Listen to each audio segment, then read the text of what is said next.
I would never presume to second guess what President Trump may or may not decide. And that's the sort of the great unknown of this situation, as you're aware. There are signs that he is losing patience with President Trump, with President Putin, that he feels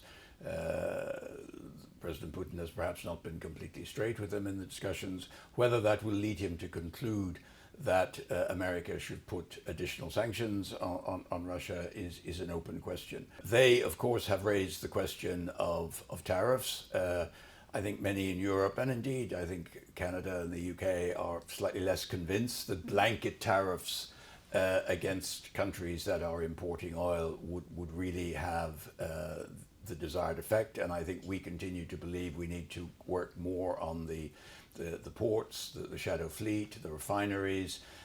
We think this is a way of having an equivalent impact of reducing Russia's revenue from oil and gas exports. We also have included, of course, LNG in the 19th package, and we are accelerating the phase out of our residual dependence on Russian oil, particularly for a couple of member states who have some specific problems in this regard. We know that there are a couple of member states, particularly Hungary and Slovakia, who have also technical problems because their refineries are particularly adapted to Russian crude, and it's difficult for them to easily switch to other sources. We've been working with them. We encourage them to move as quickly as possible. So anything that the US can do to put additional pressure on those member states to accelerate their change of their sourcing of their crude oil would be very welcome. All the indicators in the Russian economy are flashing red. Russia is struggling economically. They're running out of money.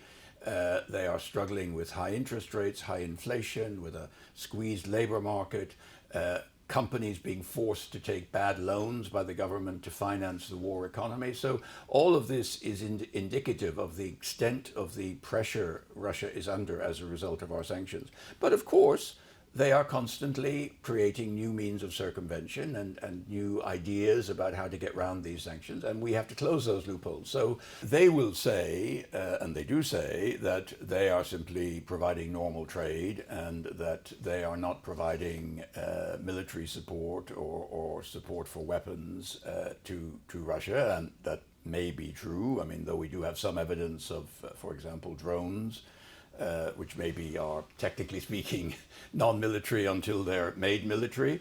But I think the discussion with China has been, frankly, complicated because they don't accept that this is circumvention. We obviously have different figures, and we do see evidence that China is a platform for the import and re-export to Russia of quite significant numbers of what we call battlefield goods. These are the advanced microelectronics that find their way into Russian drones and missiles. We have tried to engage with China on this point. It has not been easy. And as you know, we have sanctioned Chinese entities, and we recently sanctioned some Chinese banks. So, I mean, we are slowly starting to address the issue of bad actors in China that we identify.